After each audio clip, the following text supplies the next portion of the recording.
La ville devait être dans un triste état, frappée d'une puanteur insupportable. C'était un enfer où régnait la terreur. Les victimes, brisées par la fièvre et pris d'une soif irrépressible, rampent jusqu'à l'intérieur des citernes d'eau pour y mourir.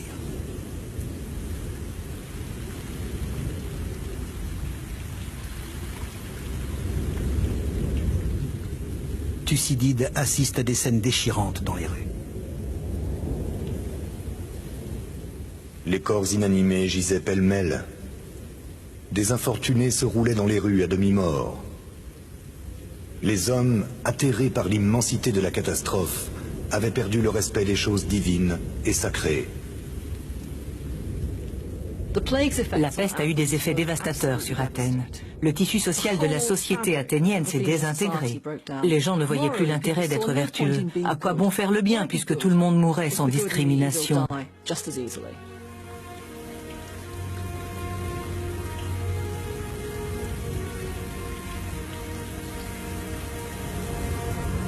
La peste emporte plus du tiers de la population d'Athènes.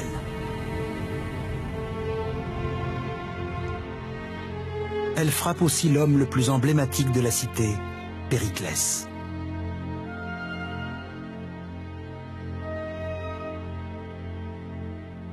Plutarque, son biographe, décrit ainsi ses symptômes. La peste s'empara de Périclès. L'attaque ne fut pas aiguë comme chez d'autres, ni violente. Le fléau prit la forme d'une maladie sournoise qui épuisa son corps et mina sa force morale. L'homme fort de la cité en est réduit à recourir à des potions et à des sorts dans l'espoir de guérir.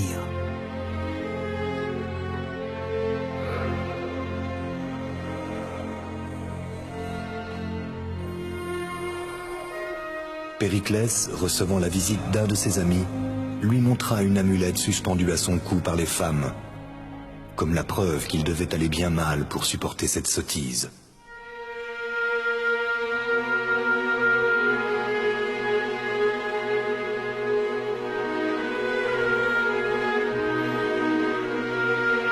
Sa maladie se prolonge pendant 6 mois, avant de l'emporter en moins 429.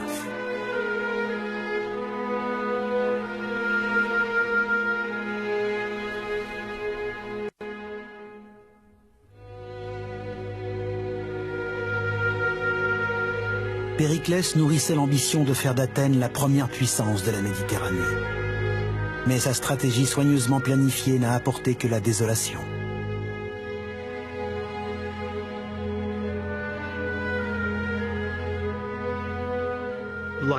Comme la plupart des grands hommes à qui tout semble réussir, Périclès a sous-estimé un facteur. Certaines choses échappent au contrôle de l'homme, même quand celui-ci est l'un des plus intelligents qui soit.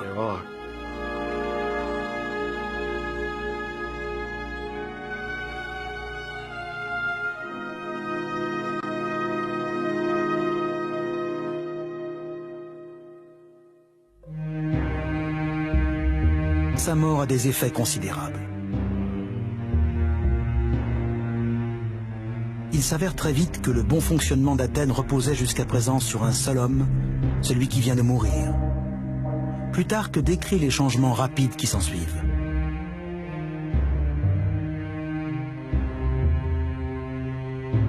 Ceux qui de son vivant trouvaient lourde son autorité furent forcés d'avouer qu'il était le rempart qui avait sauvé la cité. Après sa mort, la corruption se répandit dans toute la ville et y fit régner une foule de vices. Les défauts de la démocratie athénienne éclatent au grand jour. En l'absence d'un leader, d'innombrables prétendants tentent de prendre le pouvoir. Pour y parvenir, ils ont recours à la pire des démagogies.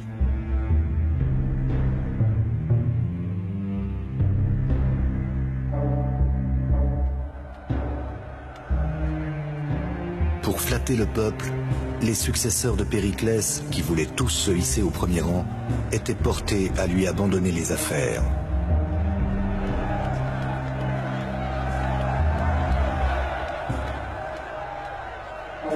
Un risque inédit et terrifiant se fait jour.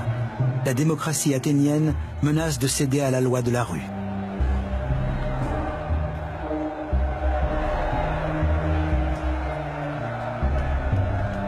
Dans ces conditions, difficile de poursuivre la guerre.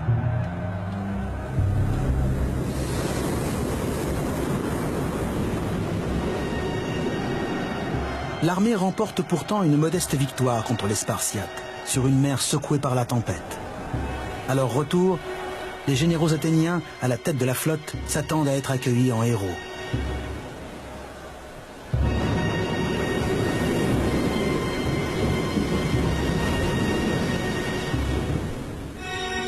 Mais dès leur arrivée, ils sont jetés en prison.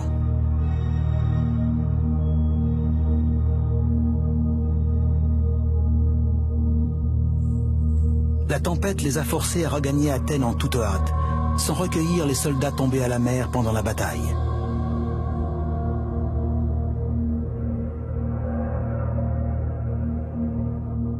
Des orateurs habiles persuadent la population que ces généraux ont commis là un crime épouvantable et ne méritent qu'un jugement sommaire avant d'être exécutés.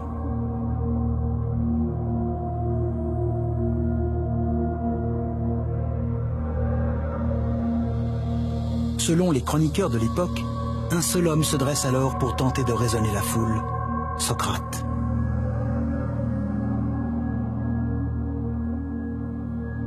Seul contre tous, Socrate s'est élevé contre les réactions furieusement agressives exprimées par l'opinion publique. Il a campé sur ses positions, a déclaré que c'était une erreur et qu'il allait voter contre. Les principes prônés par Socrate trouvent ici une application concrète.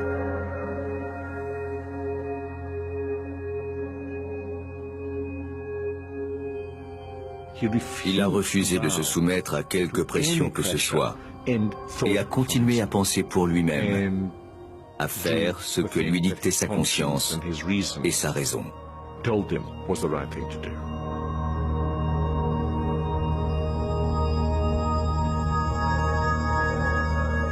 Mais au final, Socrate reste une voix bien solitaire. Malgré ses arguments, l'Assemblée refuse de revenir sur sa décision. Les généraux sont condamnés à la mort par absorption de ciguë, un poison.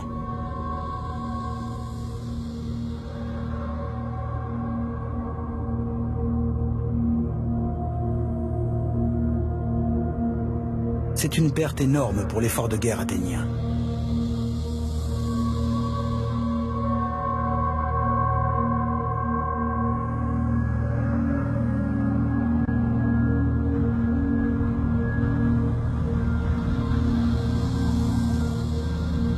L'Assemblée est désormais contrôlée par quelques despotes ambitieux.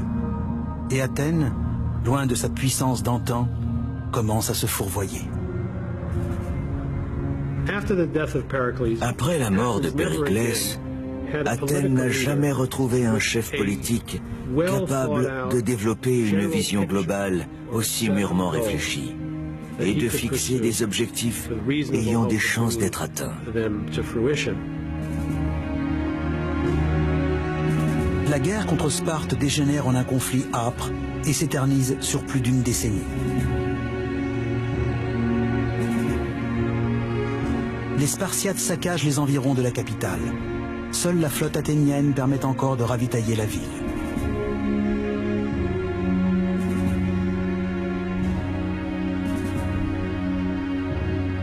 Aucun des deux camps ne parvient à prendre le dessus.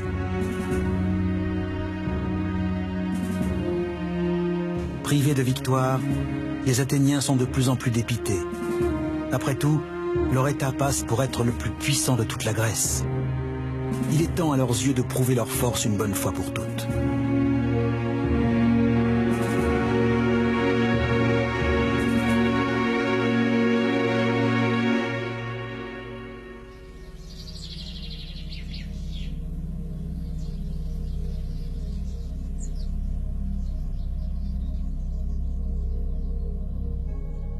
En l'an 416 avant Jésus-Christ, une proposition audacieuse est présentée à l'Assemblée. Même si elle ne garantit pas la défaite de Sparte, Elle devrait permettre aux Athéniens de satisfaire leur soif de gloire. Ségeste, une petite colonie grecque située en Sicile, a demandé protection à Athènes. Elle est en guerre avec la cité voisine de Sélinonte, soutenue par Syracuse, l'allié de Sparte. Les Athéniens décident de venir en aide à Ségeste et d'humilier leurs ennemis jurés. Ils espèrent en profiter pour conquérir toute la Sicile. Un Athénien prend la parole face à l'Assemblée. Nous-mêmes, comme tout le monde, nous n'avons acquis l'Empire qu'en nous portant à l'aide de ceux qui sollicitaient notre assistance. Menons cette expédition pour rabattre l'orgueil des Spartiates. Nous nous placerons tout naturellement à la tête de la Grèce entière.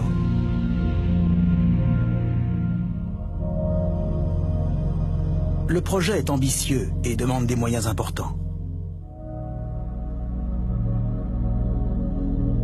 Notamment une vaste flotte de vaisseaux de guerre et quelques 10 000 hommes pour assurer le débarquement en Sicile.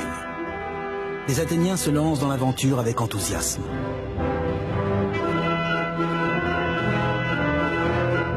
Les armuriers rallument leurs forges. Les soldats vérifient leur équipement. Des provisions sont chargées à bord des trières. Et les armateurs préparent leurs vaisseaux.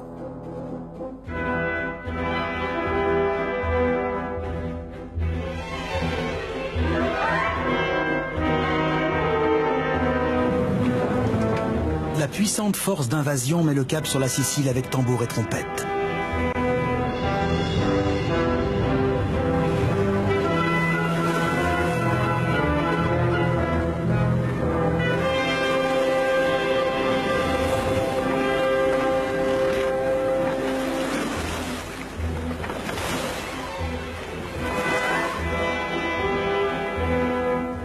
Six mois plus tard, les Athéniens apprennent que la campagne de Sicile est plus laborieuse que prévu.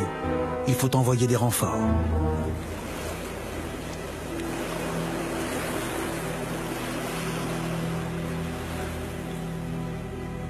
Et sur ce, plus de nouvelles.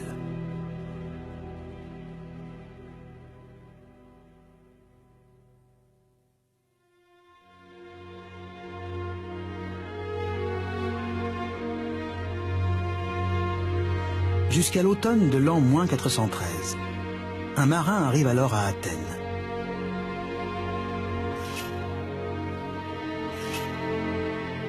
L'homme est hirsute. Il confie au barbier une histoire effrayante, celle d'un terrible massacre.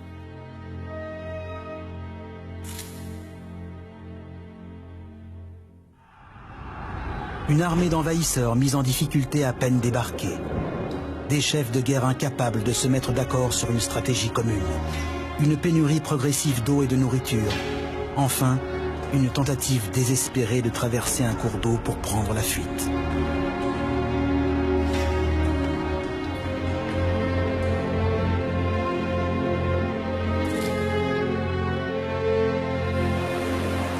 Arrivés sur le bord du fleuve, ils s'y précipitèrent dans le pire désordre, chacun voulant passer le premier. Ils tombaient les uns sur les autres, se foulaient aux pieds. Tout à la joie d'étancher leur soif, ils continuaient à boire l'eau, pourtant ensanglantée et fangeuse. Déjà, un grand nombre de cadavres s'amoncelaient dans le fleuve.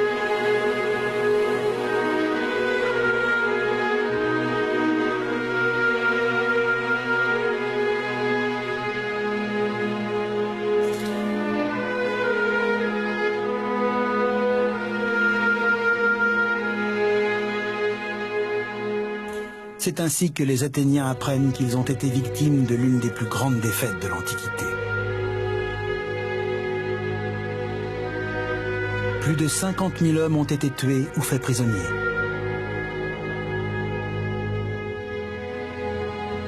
Deux flottes entières de trières ont été détruites. Le désastre de la campagne de Sicile avait plusieurs causes. D'abord, c'était une destination éloignée de plus de 1000 km d'Athènes. Ensuite, une fois sur place, ils se sont disputés sur la marche à suivre. Mais surtout, ils n'avaient pas de réelle raison stratégique ni tactique à se lancer dans cette campagne. Leur motivation était purement intéressée.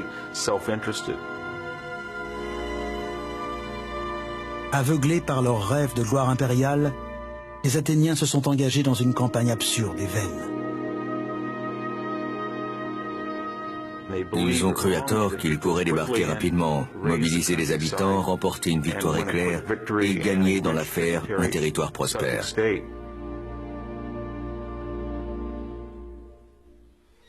Thucydide décrit l'étendue des dégâts. Ce fut l'événement le plus glorieux pour les vainqueurs, le plus lamentable pour les vaincus. La défaite des Athéniens était entière et leur ruine totale. Armés de terre et vaisseaux, ils perdirent tout.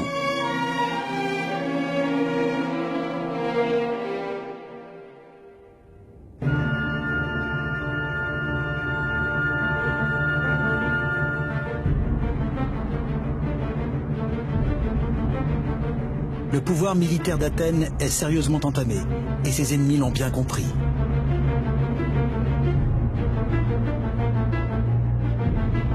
Ainsi, les Perses, humiliés par Athènes 50 ans plus tôt, voilà l'occasion rêvée de prendre leur revanche.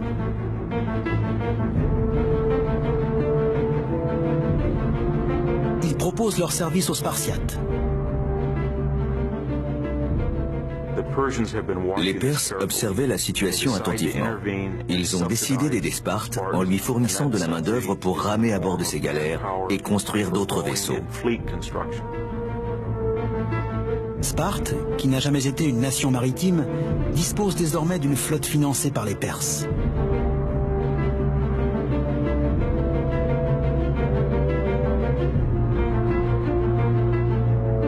En face, la force navale athénienne a été décimée par la campagne de Sicile.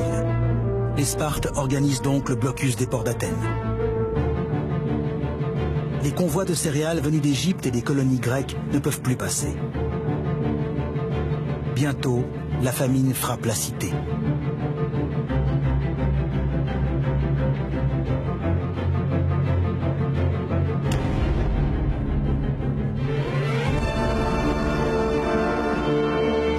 Les habitants implorent leur déesse protectrice, Athéna.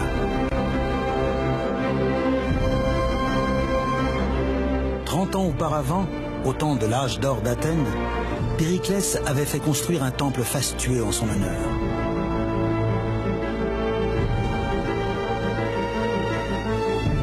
Mais les prières restent sans effet.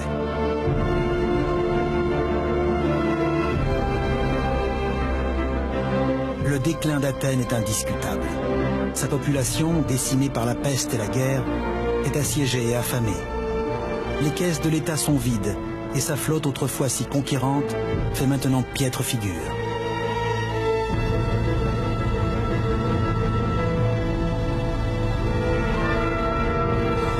En l'an -404, Athènes finit par se rendre au chef militaire de Sparte, Lysandre.